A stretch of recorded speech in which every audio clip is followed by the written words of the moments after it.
Hello again, everybody. This is Undead Viking coming to you with another video review of a board game I've been playing. This is another one of my games that I checked out while I was at Gen Con. This is going to be a ongoing series, hopefully, of a lot of games, and I'm going to try to intersperse some other games as well, but this is another one that I played at Gen Con, and the game is Atlantis Rising. Now, this is a cooperative board game.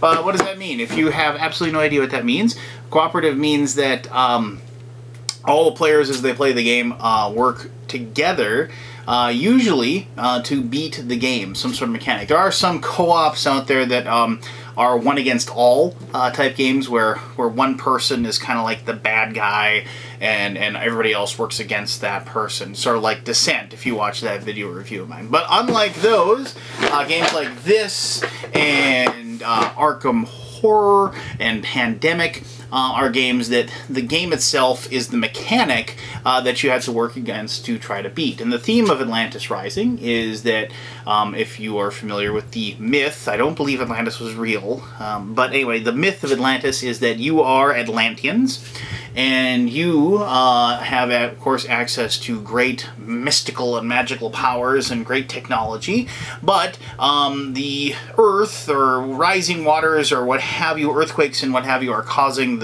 your island to sink, and you need to construct this device that is going to allow you and the surviving Atlanteans to escape and back to whatever mystical world or planet or whatever that you came from. And it's a race against time, basically. The game has an island that slowly crumbles and falls apart, and each person has a distinct role, and they all have to work together towards winning the game and basically living, which is your success of the game. So I'm going to show you how to play. It's pretty straightforward as far as cooperatives go, and I won't take too long, but you know me, I kind of ramble, so it might take a little longer than it should. And then I'll tell you exactly what I think of Atlantis Rising. Alright, here we go. Okay, here we have the game board for Atlantis Rising. Atlantis Rising does not have a standard game board in the fact that it isn't like a fold-out piece of cardboard. It's actually kind of like a big puzzle. As you can see, you can take the pieces off of the game, and actually, when calamities happen and the land gets flooded, what you end up doing is you take these and you flip them over, and notice there's nothing on that side. And so when that happens, you just flip them over and you work in. So you start from the outside, obviously, that's where the floodwaters come, and you work in, and you lose the game, actually, when everything is flooded out and only the final piece in the middle remains, and another flood happens, and you all drown and die horrible deaths. So the game is to set up is like this, as I've already set up. You have the different parts of the island, which I'll explain a little bit. You have these decks of cards. You have the obligatory wooden cubes of different resources that you'll be collecting. You have your magical energy glass beads that you use for a multitude of different things, which I'll explain. Here we have the different colored meeples, and you have two different types of cardboard tokens. The blue one is a shield that you will get. You'll have Mystic Barrier, technically, that you get access to. That will actually hold back the floodwaters in strategic locations that you need for one flood. And the red one is actually a courage token that enables a meeple, if placed on a spot on the board. If a flood were to occur, the flood still happens, but your person hangs in there, finishes the task that you gave them, and then they run to safety, but they complete the task for you. Whereas normally they wouldn't; they'd just run away and wouldn't do anything for you. So, to begin the game, oh, and I apologize. The first player token, which, whatever, you just get it if you can't remember whoever the first player is. And you have this, which is the track for the Athenians, who are attacking Atlantis, because, I don't know, they're jealous of the starfish land that they have. And you can see that this is the Athenian navy, and they're coming to attack. And if you notice, there is, like, depending on how many players you play with, you can see there's 2 and 3 right here. The marker will start here. If you have 4 or more, it'll start here, and then it slowly ramps up. And so this is the power of the Athenian navy, as you can see. And also it tops out, with 2 players, it tops out at 5. With 8 players, or I'm sorry, with 3 players, it tops at 8, and with 4 more, it tops out at 12. And this never really decreases, so it's one of those things about this game. As with a lot of cooperative games, they're on a timer. You need to get your stuff done, you need to get done quickly, because inevitably, doom is coming for you. And I'll explain this more when we get to that portion of the game turn. Alright, when you set up the game, you'll have to hand out these player roles. And there are 6 of them. This is a 6-player game. For whatever reason, it seems like cooperative games always handle a lot of players. I mean, there are a few out there, like Ghost Stories, that only handle 4. But it seems like cooperative games always have 5, 6, 7, 8 players, or whatever. But you have a color, so this person would be color red, green, blue, yellow, orange, white. And so those are the different colors, and that's the different Meeple that you'll get. And then they have different special powers, like the astrologer can choose to place the Atlanteans at the end of the misfortune phase, which is good because basically they can see the bad stuff happen and then react to it. Where, like, the artificer, whenever you build a component, you choose one of these 2 benefits, you pay 1 less resource, or you receive the component's benefit in additional time. And I'll explain that in a little bit. See, the whole point of the game is you're trying to build these components that's going to create this mystical bridge that's going to allow you and your fellow Atlanteans to teleport away from the world and and save yourselves, because your Atlantis is sinking. And so you can either choose these, you can hand them out. However, you deem they do have a back that's the same, so you could randomly choose these and things like that. Usually, for us, we randomize it just because we think that's fair, and then usually at that point people trade, because it's a cooperative game, so you want to be able to play something that you actually enjoy, right? So, and also on the bottom of each, there's this little handy dandy little thing that you can that gives you the turns of the game. This is a reference. And also, you collect mystic energy. You get one of these blue tokens every turn, and also you can get more by placing a resource. And also, the priest character that you can be actually gets a bonus one. And these little tokens can be used by people for different things. Like, they can add 1 to a resource roll. They can transmute a resource. They can cancel a flood misfortune. And they can unflip a flooded tile. And so you can see there. And like in these last 2, the little asterisk means that multiple people can contribute to that. So 3 people could each contribute 1 mystic energy to cancel out a misfortune card and things like that. So that's what mystic energy is used for, and that's a good little reference. And like I said, it's on the bottom of each one of those. I kind of like the art too. I don't know what style it is, or, but it kind of looks like 80s cartoons for me. But that's just me, I guess. But anyway, so after you've divvied these up, you'll begin the game. Each person starts with 3 of their Meeples that of the color, because this is kind of a worker placement game. That's one of the major things about the game, is you place these people on the board, and as you place them, there is a spot actually on the board that you use to get access to more of these people. You recruit people into your little forces. So I'm not going to do every single person's turn, but if you were playing with all 6 people, you'd have a discussion, and the first player would say, okay, well, I'm going to move here, I'm going to put there. And so you're going to place these people in these little circles that you'll see on the board. You can, and I apologize if they're not too evident of where they are, but you place those in those locations, and it should be noted that the further out from this little 6-pointed star you go, the further out, the better the spot.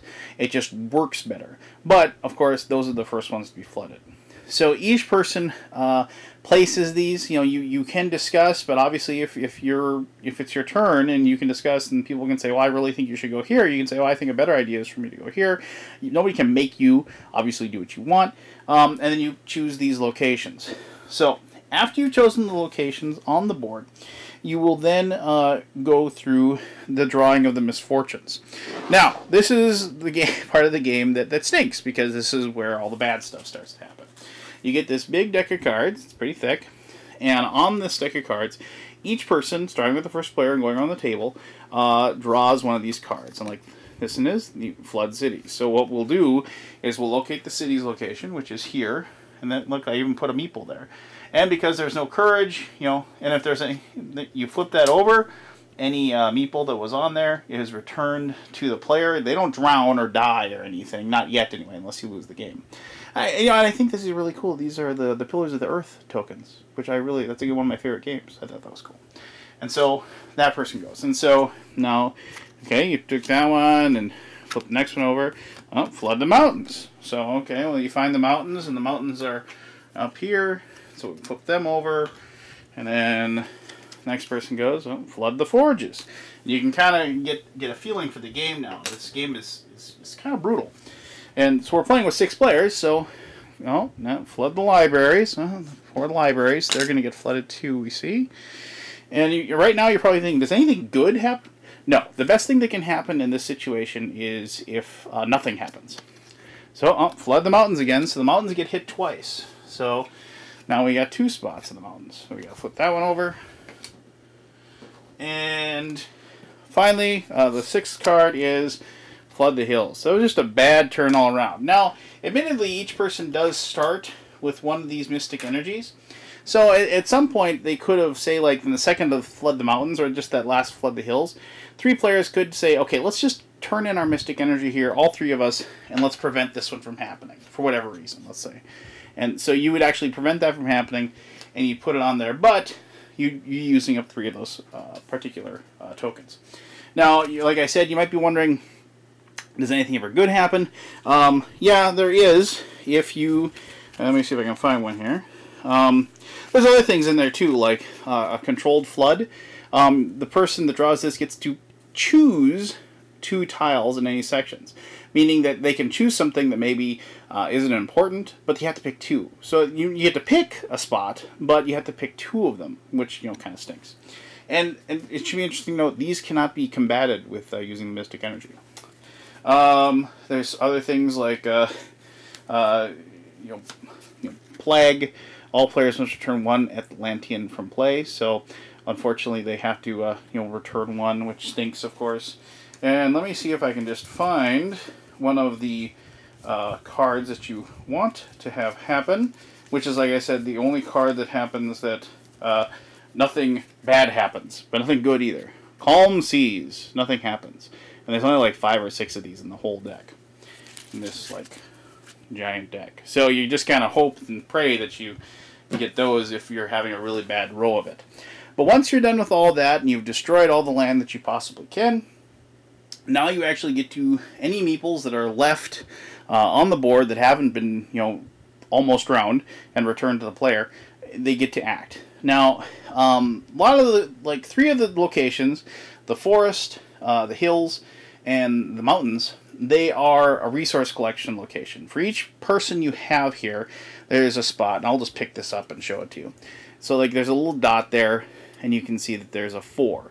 So if you have a person there's only room for 1 person. You get to roll a die. And if you roll a die, and I got a 4, like there, then I would, collect 1 white resource. I forget what each of these things is called. This is just, whatever, whiteium. And if same deal is with orange, that's gold. And so they got 3 or more to get that. And even though this flooded out, the mountains, 2 or more to get this black ore. Now, if you notice, let's see, there was a 2 or more. As you go in, in further, there's 3 spots, but look, it's 4 or more if you're going to be able to get something. I guess theoretically, and I think I remember reading this in the rules, the idea is that as you got closer, these resources have been pretty much used up by the Atlanteans, and as you move out, they haven't touched that land as much, so that's why it's easier to get the resources in that location. Now those are these 3 right here. Another location is this one over here, and these are the forges. And the forges are used to turn ore into Atlantium. These gray bars. So they turn black ore into this gray Atlantium. And once again, you notice like the easy one person can be on here, but he can turn one ore into 3 gray cubes, which of course is good, obviously. But as you work inward, there are 3 spots here, but look, you're only getting 1 for 1 in that location. Now the other 2 locations on the board are the cities. The cities are how you get more workers. You'll notice that there is 1 spot here, and if you put 1 worker here, he recruits 1 more person, so you would get another person to use on your next turn. Further in, you'll notice that, like, here's 1, and for 2 people, you get 1. Now, this is the only location on the board where you actually have to have both of the spots with just you on it, your color. So, let's say blue, put 2 guys on here. And when it came time, those 2 guys would earn him another one of his blue meeples. Now, if it was a blue, and for some, why I have no idea reason, blue and green placed on there, nobody will get anything because they have to be the same color. So, obviously, if somebody's doing that, they're just trying to lose the game, or they're being very spiteful. So, I don't know why you're playing with them anyway. And finally, the last location is these are the libraries, and these allow you to draw these cards here, the knowledge cards. And this is probably one of your best weapons in the game. Going to the libraries is very, very good, and like here, I'll just show you. Like, this one is 1 person go there, and they draw 2 cards, and they get to keep 2 cards. And like the next spot in, 2 people can go here, but you draw 2 cards, and you get to keep 1. And then, and as you go in further, you can probably see you just get to draw 1 and keep 1. You don't really get to pick anymore. And so your selection, as you get further in, I don't know, maybe the really good libraries are down here on the really good beach property or something. I have no idea what that means. But these cards are actually really useful, and these are, like I said, your best weapon. The Lore of Persuasion. You gain 2 additional gray Atlanteans for use in this turn only. So you'd use this, and you'd get these 2 dudes, and you'd get to use them. And other cards will also enable you a lost schema or schematic, I guess that it means. Pay 1 less of any resource in building a component. And I'll explain building components here in just a moment. Or, the Science of Shielding. Place a Mystic Barrier token on any 1 tile. So these cards are extremely important to have and to use, and like I said, they're like your best weapon against the floodwaters. 4 of these is the maximum hand limit you have, so you have to, if you're going to draw more than that, you have to ditch them. If you were to draw more, you'd have to either use them or discard. And those are the different locations on the board. In the middle, for every person you leave here, and you can have any number of people in the middle, for every person there, that's the temple, and they pray, and you gain another mystic energy. And finally, you can place your meeples here to fight the Atlantean Navy. And what happens is that you have to equal or be more than the power of the Atlantean Navy, or else they will actually cause more flooding. So to do that, you just place your meeples on here to signify that you're going to be using them, to fight the incoming hordes, if you will. And so, like, let's just say those guys are on there. And then the very first turn, it's just on that location, so the power of the Navy will be whatever you roll on this die. And this isn't a normal die. Like I said, there's a 4, there's 2 4s, a 5, and 2 3s, and a 2. So it isn't normal. Like, the best roll you can get is a 5. So you'd roll it. Of course, I roll a 5, so that would be bad luck for these people, but because they only have 4 to defend. But normally, they probably win. Now, as this ramps up, 1 2 3, you add that number to whatever you roll on this die. So, usually when we play, we're pretty careful about hedging our bets and making sure that, we'll win no matter what. But sometimes you'll have to press your luck, and hopefully the die roll will come through for you. After all the misfortunes happen, then you collect everything, and then you do the Atlanteans attack, which I just explained to you, and that's when you finally get to build the components. Now, this is the component deck. Now, I didn't do this at the beginning because I wanted to explain this to you. First of all, this card is always used. This is like the main power core. You know, gain 3. And when you build this, and you notice, to build it, it's these resources to build the power core. And that's what you need. Now, normally, well, you have 10 of these cards. You have this card, and you have 9 more of these cards. And you notice there's A, B, C, and D. Now, the A cards are easy to build. They don't cost a lot of resources. You know, here's one, you know, self-healing material. You don't get any benefit, but 1 cube to build it. And you need to build it to win the game. This one, only 3 yellow. Solar Matrix. You know, shuffle all the Calm Seas cards and into the discard pile and into the Misfortune deck. So, I mean, these are things that actually will help you if you build them. Now, as you get higher, and you go up to, like, say, the B deck, here's a little bit more, but, you know, Jump Acceleration, you gain 1 additional Gray Atlantean for using externally. And, you know, as you slowly ramp up, here's a C card. Oh, you know, you're starting to get more difficult here, you know. And finally, you know, with the D cards, you know, you start getting into, you know, a lot more resources being needed, you know, to build the items that, you know, in order to, you know, escape and be able to be saved. And these are drawn randomly, so you know, it's one of those things where not randomly so much as which A, B, C, or D you use, but as far as which cards are picked. You know, it basically this is the way you ramp up the difficulty for the game if you find it to be too easy on the lower, you know, settings. You know, at the very beginning they tell you, you know, just play with 3A, 3B, and 3C. But, you know, if you want to make it tougher, you can take 3D, you know, 3C, and 3B. Or you could just whatever you want, you know, mix and match and decide what you want to be up against, if you will. And then you put these cards out, everybody can see them, you talk openly about, I'm going to try to build this one, I'm going to try to build that one.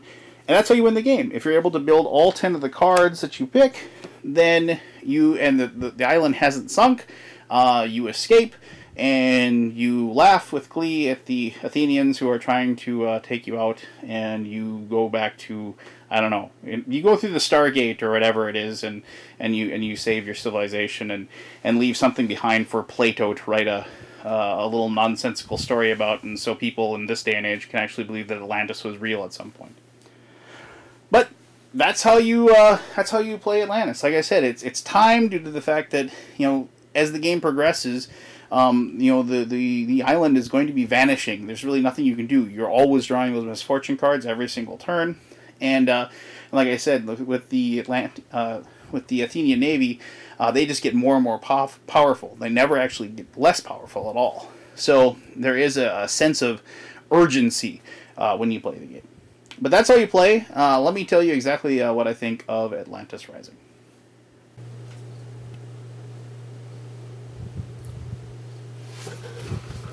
Okay, so now you know how to play Atlantis Rising. As I said, it wasn't really all that difficult. Once you start playing the game, it becomes really routine as far as your actions. You know, each person decides where they're going to place their little dudes. You obviously have open discussion, draw those cards, figure out what bad stuff happened, mitigate those disasters, collect your resources, and try to finish off those projects so you can actually escape and win the game. Now, what did I think? Now, cooperative games are kind of a hard sell for me due to the fact that, one, I like playing against somebody. I don't like playing against just cards or just dice or just random events. So it's kind of tough for me to play a co-op game and like be all that jazzed about it. Now, a lot of you, if you know, since my favorite game is Arkham Horror, you can say, well, that's ridiculous. But Arkham Horror has a lot going for it for me. It has a great theme, you know, and it's just awesome theme. It's got great presentation. The game looks amazing and beautiful. And also, it kind of keeps me in suspense due to the fact that no matter where I'm at playing that game, I always feel like if I can just have that perfect turn where I can get the dice rolling my way, or if I can get just the right cards, you know, drawn from like the shops and get like an Elder Sign and things like that, and I can win the game even when things look their bleakest. Now, that's in direct comparison to games like Pandemic, which I absolutely loathe, because I just think Pandemic is one of those games that when you set up the game and you put all the cards out and you shuffle up the decks, the game has already decided whether you're going to win or lose. There's nothing you can do to change that. You could pick the most perfect optimal decision at every single point, but if the game decides you're going to lose, you're just going to lose. Now, I know I'm not trying to get into debate or talk about two other games, but those are basically the two sides, the two differences as far as with where co-ops are, and then most other co-ops fall somewhere between those two spectrums, and as far as my enjoyment. Now, Atlantis Rising, it should be said before I go into this, is that my group, however, loves cooperative games. They love them, love them, love them. I don't know what it is. Maybe they just don't like direct conflict or something, but regardless, they get a lot of play with my group. But thankfully I got rid of Pandemic, so I didn't have to play it anymore, which was awesome. But anyway, so where does Atlantis Rising come in? Actually, I really enjoy it, and I don't know why, honestly. I think it's because there's nothing more satisfying, once again, with like Arkham Horror, where if you can just get the right cards at the right moment, if you can just get a calm seas, card, and nothing bad happens when somebody flips over the misfortune, and you can roll the dice and get a string of sixes together, and so you can get just enough resources to be able to, win the game. I like that. I like the fact that I feel like I'm up against the wall, but, I somehow managed to shove it down and still come out with a victory. And Atlantis Rising has done that for me. I do think the game's too easy on the most basic level. I know a lot of times, like, games have, like, well, this is how you play the game on an introductory level. And that'd be cool, I guess, and fine if you're unfamiliar with games like this and worker placement and resource management, things like that. But I do think that if you are a hardcore gamer, you're going to find the easy difficulty way too easy. I think you should just definitely step forward and play it at a more advanced level, get the cards from the D deck, which are more difficult to create and things like that, and really ramp up the difficulty for it. I always kind of want to give a little bit of a thumbs down if, like, the first time I play a cooperative game, I win. And then we did. We opened it up and we played it, fresh out of the box, and we played it, admittedly, on the easy difficulty, the introductory level, but we won. And, and Atlantis Rising is kind of weird in the way that, like, at the very beginning, we thought we were doing something wrong, because we were like, this can't be right. We're just getting hammered. Because, because I played with a lot of people, and for each card, each person has to pull over a misfortune card. And so I think I played with 5 people the first time. And it was like, really? One misfortune card for each person? We're watching our island just crumble away in front of us. And this can't be right. We haven't even made guys. We haven't even got resources. This can't be right. This shouldn't work like this. But it's, it's one of those things where you kind of get beat up for the first few turns. You start, working your way, building your defenses, start fighting against the floods, and then about midway, you're kind of half and half, and then that first game, all of a sudden, the last, few turns were just simple, because each person was able to just have the resources they needed, were able to construct what they needed, and, we had enough mystical energy and all the other things needed to just keep all the bad stuff at bay long enough that we could just pull off a victory. So, but once we ramped up the difficulty of the game, it actually became more challenging, and we started losing, which is always good and fun. Games are fun if you lose, in co-op group games, because you start telling a story, and you start joking around, and you start, cursing your luck and things like that.